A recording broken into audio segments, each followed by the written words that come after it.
Hello everyone, कैसे हैं आप सब लोग। सिविल सर्विस एग्जामिनेशन की प्रिपरेशन अगर आप इंग्लिश मीडियम में करना चाहते हैं then you are at the right place. Change the medium for UPSC is the name of the channel. Do subscribe this channel and share among all the Hindi medium aspirant, जिससे ज्यादा जो Hindi medium के aspirants हैं जो Hindi medium से English medium में shift होना चाहते हैं और जिससे की वजह से उनके सिलेक्शन के चांसेस और ज्यादा इंप्रूव हो सके। ठीक है ना। अब आपके दिमाग में ये क्वेश्चन आता होगा, is it really possible to change the medium from Hindi medium to English medium? Yes, it is 100% possible to change the medium from Hindi medium to English medium. Now, the next very pertinent question must have come to your mind is that if it is possible, then how it is possible to change the medium, right? So this is how we are going to make it possible. आपको सबसे पहले दिमाग में ये समझना है कि Hindi medium and English medium का जो स्टूडेंट होता है उसके बीच में क्या डिफरेंस होता है। What is the basic difference between a Hindi medium student and N English medium student? जो हिंदी मीडियम के स्टूडेंट उन्होंने हिंदी में पढ़ाई की, बेसिकली क्या सब कुछ उन्होंने हिंदी में सुना, हिंदी में लिखा, हिंदी में पढ़ा, हिंदी में याद किया, राइट? सिंपल सी चीज है। एंड इंग्लिश मीडियम का क्या होता है? When an English medium student goes to school, what happens that all the communication between a faculty member and all the students happens only in English. ठीक है ना। सब कुछ वो इंग्लिश में सुनता है, ज्यादा से ज्यादा वो इंग्लिश में सुनते हैं। तो उसके बाद क्या है? उसके बाद they write the entire dictation also in English, then they go back to the home, then they do their homework also in English, then they come back to the school next day and the teacher asks you what I have taught you yesterday, okay you tell me this, then that student speaks in English, memorises in English, so process everything happens in English. So जो basically माहौल है ना, एक environment जो है वो missing है। बाकी हिंदी मीडियम में कोई चीज मिसिंग नहीं है, आप भी इंटेलिजेंट हो, वो भी इंटेलिजेंट है। ठीक है ना। बट आपको यूपीएससी एग्जामिनेशन क्लियर करने के लिए अगर आपको मीडियम आप हिंदी मीडियम से इंग्लिश मीडियम में शिफ्ट हो जाते हैं और आपके सिलेक्शन के चांसेस बहुत ज्यादा बढ़ जाते हैं, then definitely you should shift. आप इतना फाइनेंसेस लगा रहे हैं, ठीक है ना, आप इतना यूथ लगा रहे हैं, एनर्जी लगा रहे हैं, इतने सेक्रीफाइसेस कर रहे हैं, ठीक है ना, एक अटेम्प्ट, 2 अटेम्प्ट, 4 अटेम्प्ट दे रहे हैं, उसके बाद भी अगर आपका सिलेक्शन नहीं हो रहा और आपके पास एक अल्टरनेटिव अवेलेबल है in the form of the English medium, तो आप क्यों नहीं ट्राई करते? डेफिनेटली ट्राई करना चाहिए। और इतना ज्यादा सब कुछ आप इन्वेस्ट कर रहे हैं, उसके बाद कुछ उसका मीनिंगफुल एंड तो होना चाहिए ना। तो अब आपके दिमाग में आता होगा, ठीक है, if it is possible like I have studied from the first class to intermediate और even to the graduation in Hindi medium, throughout Hindi medium. Now, how can I change? Because I've studied like throughout in Hindi medium. Is it still really possible to change the medium from Hindi medium to English medium? Is it? Yes, it is possible. अब होता कैसे? देखिए, जो बातें जो English medium के student के बीच में वही आपको अडॉप्ट करनी। Now how to adopt those things, right? अब आपको क्या है, मैं ज्यादा से ज्यादा आपको इंग्लिश में स्पीक करके बताऊंगा, बोल के बताऊंगा, जिससे आप सुनना शुरू करें। अब ये क्या है, हमारा द हिंदू का एडिटोरियल है डेंजरस मूव्स, ठीक है ना। ये आया था 7-8 दिन पहले। बट अब क्या है, अब आप देखिए इंग्लिश मीडियम के स्टूडेंट के साथ, अब देखिए जो बच्चा द हिंदू खुद से पढ़ रहा है और उसको पता है कि आइडेंटिफाई करेंगे ये हमारे कौन से इंपॉर्टेंट वर्ड्स हैं, ये हमारी इंपॉर्टेंट लाइंस है, इसको मैं कहां ऐसे में यूज कर सकता हूं, इसको मैं इंटरव्यू में ऐसे यूज कर सकता हूं, ठीक है ना। आपको पता है कितनी मेहनत से लोग तैयारी करते हैं, ठीक है ना। तो आप जिस भी कोचिंग में होंगे आपको मोस्टली क्या होता होगा, इसको अनुवाद करके देते, translated version of the same the Hindu editorial will be given to you, ठीक है ना, आपको मिलेगा। और आप क्या करते हैं, तो आपकी मेंटल फैकल्टी खुद से डेवलप नहीं होती, आप खुद से रीड नहीं कर सकते, ठीक है ना। आप हिंदी में पढ़ते हैं तो खुद की मेंटल आपको पता ही नहीं क्या, तो आप उसी जगह। बट जो आपके सामने ही जो बंदा क्या है, जो इंग्लिश मीडियम से कर रहा है, वो भी आपका क्या है, कॉम्पिटिटर है, ठीक है ना। अब क्या है, आप उससे क्या करो, कंपीट कर रहे हो। अब क्या है, आप जो सबसे इंपॉर्टेंट स्टडी मटेरियल है, you are not reading that, वो बंदा वही पढ़ रहा है, तो आपके सिलेक्शन के चांसेस ऑटोमेटिकली बहुत ज्यादा कम हो जाते हैं। तो जो अवेलेबल है आपके पास सबसे ज्यादा स्टडी मटेरियल अच्छा जो है, उसको आप पढ़िए। तो अब उसको हाउ टू स्टार्ट रीडिंग, ठीक है ना। अब इसको देखते हैं सबसे पहले कैसे रीड करते हैं, फिर इसके बाद मैं आपको बताऊंगा जो सबसे इंपॉर्टेंट चीज है क्या इसमें, जो आपको रीड करना चाहिए, समझना चाहिए, आपको अपने दिमाग में रखना चाहिए और उसको अपने फ्रेंड्स के बीच में डिस्कस भी करना, जिससे कि वो चीज आपके दिमाग में रुक जाए, ठीक है ना। इसको ऐसे में कैसे यूज कर सकते हैं, एथिक्स में क्या हम इसको यूज कर सकते हैं कि नहीं यूज कर सकते। इंटरव्यू में अगर हमसे पूछ लिया गया कि यूएस का रोल क्या है या इंडिया का रोल क्या है, नेटो का रोल क्या है, रशिया का रोल क्या है, ठीक है ना, जो रशिया और यूक्रेन का वॉर चल रहा है उसके बीच में क्या हो सकता है, आपके दिमाग से क्या लगता है? अगर इंटरव्यू में आपसे पूछ लिया कि आपको क्या लगता है, ठीक है ना, आप कोई इंपॉर्टेंट मतलब 2 चीजें बताइए, ठीक है ना, जो आपको लगता है कि इस वॉर को एंड कर दें, नहीं तो बहुत दिक्कत हो जाएगी। ऐसी कौन सी बहुत सारी इंपॉर्टेंट चीजें आपके माइंड में, तो क्या आपके अंदर क्या है, ओपिनियन आना चाहिए, एक राय बना सकते हैं ना। You should have an opinion of your own just by reading this, okay. अब देखिए ये क्या है, अब इसको रीड कैसे करना चाहिए, ठीक है ना। तो जैसे मतलब you have opened up the newspaper, okay, now you have opened up the newspaper. Now what do you see, you have opened up the editorial page also. Now you see an editorial, dangerous moves, okay. So first of all, what one need to understand is that suppose you have opened this, okay, and you are reading this dangerous moves. Now you should try and understand the meaning of this particular heading which is written above the editorial, all right. So once you will be able to understand the meaning of the dangerous moves, at least you will be having some kind of hint or some kind of idea that this particular editorial is going to be talking about something like this, which you are thinking, which you are able to make out the sense out of reading this particular heading. But suppose here you are reading something like dangerous moves, so you would be like putting some mind that moves meaning like something, here to here or here to here, like something is moving, तो it means like some kind of movement is happening, movement इधर से उधर कुछ हो रहा है, right. And dangerous means कुछ खतरनाक है, अच्छा नहीं है, ठीक है ना। तो आपको लगा ये खतरनाक मूवमेंट हो रही है इधर उधर, तो क्या है, अब when you are not able to understand the meaning just by reading this heading, then there is a subheading also given in all the editorials, okay, wherever you read, in whichever newspaper you are reading, right? So now what you need to understand is that you should read the subheading. The US should find stability in ties with Russia to help end the Ukraine war. Now you are able to understand something. Okay, now I understand this particular editorial is going to be talking about the Russia and Ukraine war. Now you must be thinking, yaar, US का क्या role है इसमें? Why US is written here? What is the word of stability here? Why stability? Why to end the Ukraine war means? Then you would be having some idea that, oh, now you should understand. Now I should read this. Now the next question should come to your mind is that if I am reading this, okay, so which general studies paper or which essay, which optional is it related with? So you say GS paper second, okay, in international relation. Now go more specific, okay, international relation part है, उसमें I can use this, okay. अब आपको लगा ठीक है, तो आप समझिए, अब now you should start reading, otherwise आपको नहीं यूज करना, ठीक है ना. Now you should start reading. तो अब इसको रीड बाद में करेंगे, ठीक है ना. अभी I will make you understand that कि आपको रीड कैसे करना, जो हिंदी मीडियम के जो भी फर्स्ट टाइम पढ़ने, कि आपको कैसे स्टार्ट करना है न्यूज़पेपर पढ़ना, ठीक है ना. There are certain steps, there are certain methodologies, okay. तो उसके अगर आप उनको फॉलो करें तो स्मार्ट प्रिपरेशन होगी आपकी, ठीक है ना. तो आप इसको ऐसे पढ़िए, ठीक है. अब आपने ये समझा कि इसका ये मीनिंग है, इस तरीके से होगा. अब देखिए, अभी इसको पूरा रीड करेंगे, हुआ क्यों. अब देखिए यहाँ पे क्या है, डेंजरस मूव्स लिखा, तो क्या हुआ देखिए, द यूएस. अब उसके बाद देखिए, the high attitude manoeuvring between two Russian fighter jets and an American drone over the Black Sea. Black Sea is an important place, find it in the map immediately कि है कहां पे, ठीक है ना. इसके आसपास का एरिया क्या है, which resulted in the splashing down of the US MQ-9 Reaper drone on Tuesday morning, has underscored the dangerous risks of the Ukrainian war or of the Ukraine war, right? अब आपको पता चला, अच्छा कुछ movement हुई है, ठीक है ना.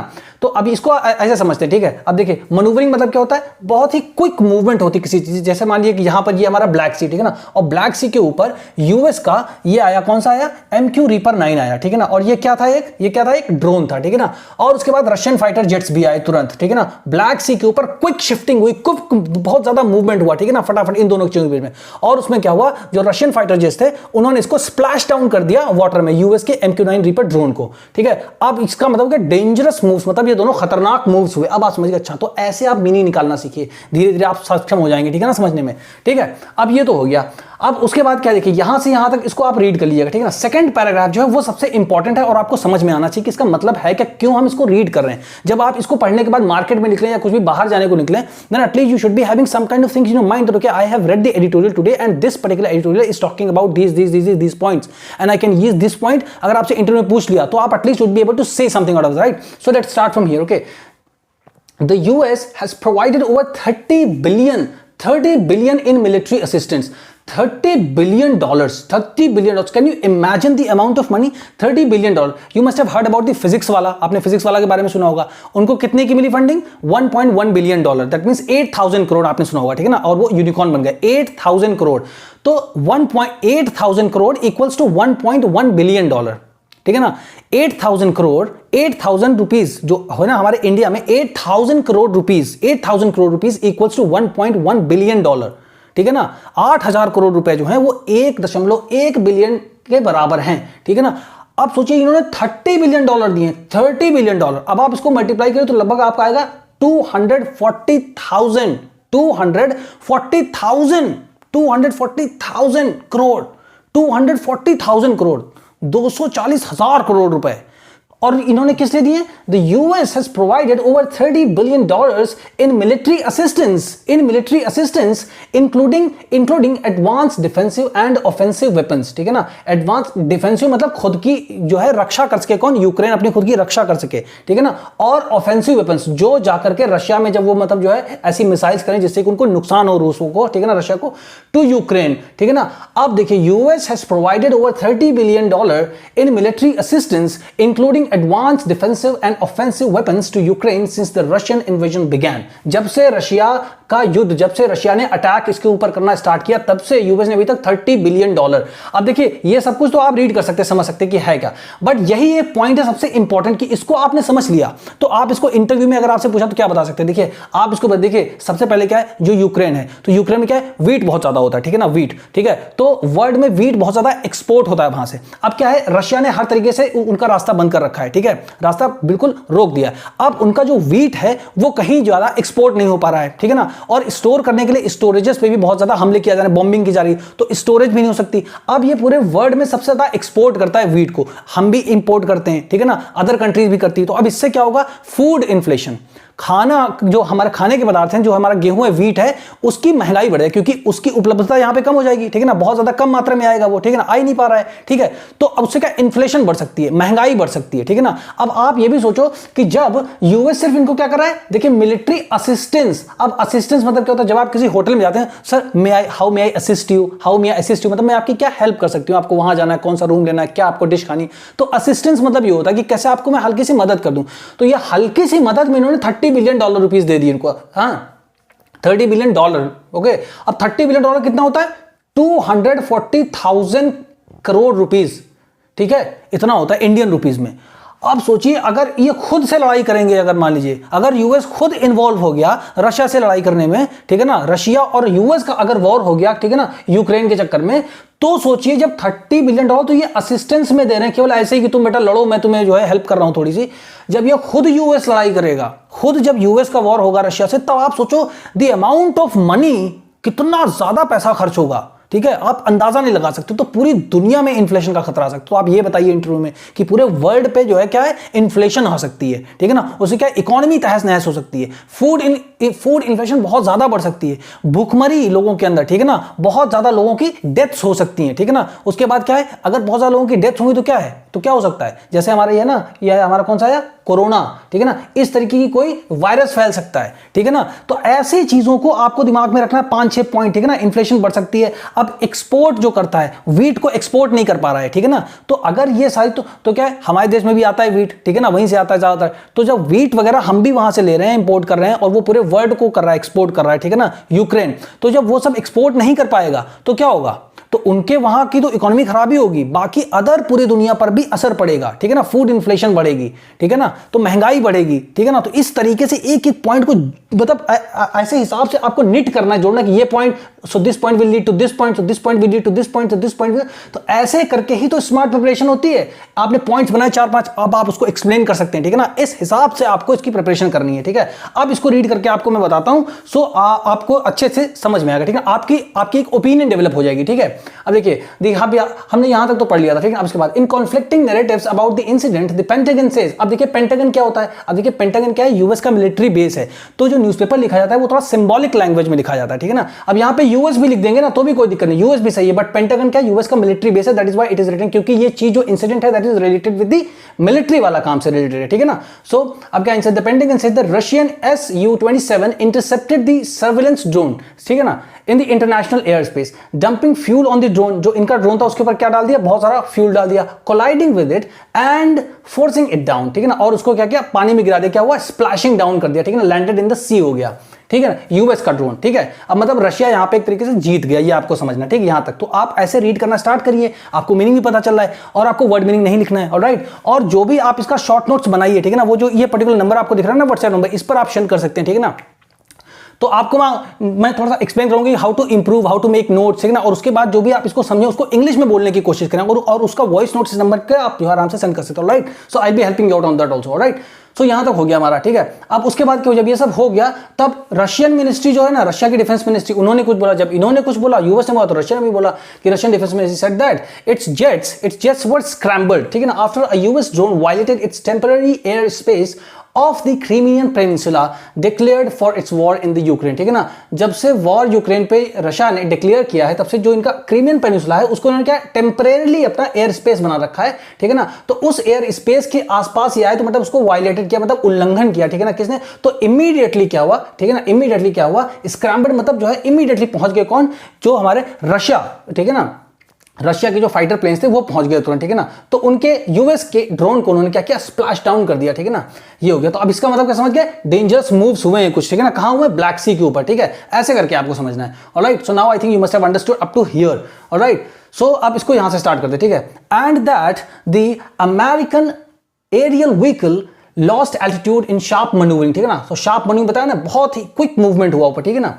अब क्या है, the MQ-9 recorded the incident, ठीक है ना। MQ-9 कुछ था, उसने पूरे इंसिडेंट को रिकॉर्ड कर लिया। द वीडियो हैज डीक्लासिफाइड, ठीक है ना, the video has been declassified. अब मतलब जो वीडियो रिकॉर्ड हुआ है उसको, उसके बारे में सब कुछ जान लिया गया, ठीक है ना। And and would help establish the truth. अब ये बताएगा कि रशिया सही बोल रहा है या यूएस सही बोल रहा है, ठीक है ना। ये तो सब इनकी पूरी ऐसी कहानी है, ये हमारे बहुत ज्यादा इंपॉर्टेंट नहीं है, ठीक है ना। मेन पॉइंट हमारा ये था जो हमने समझ लिया, ठीक है। बट अब आप इसको देखिए तो आपको समझ में आएगा सीक्वेंस ऑफ इवेंट कैसे, ठीक है ना।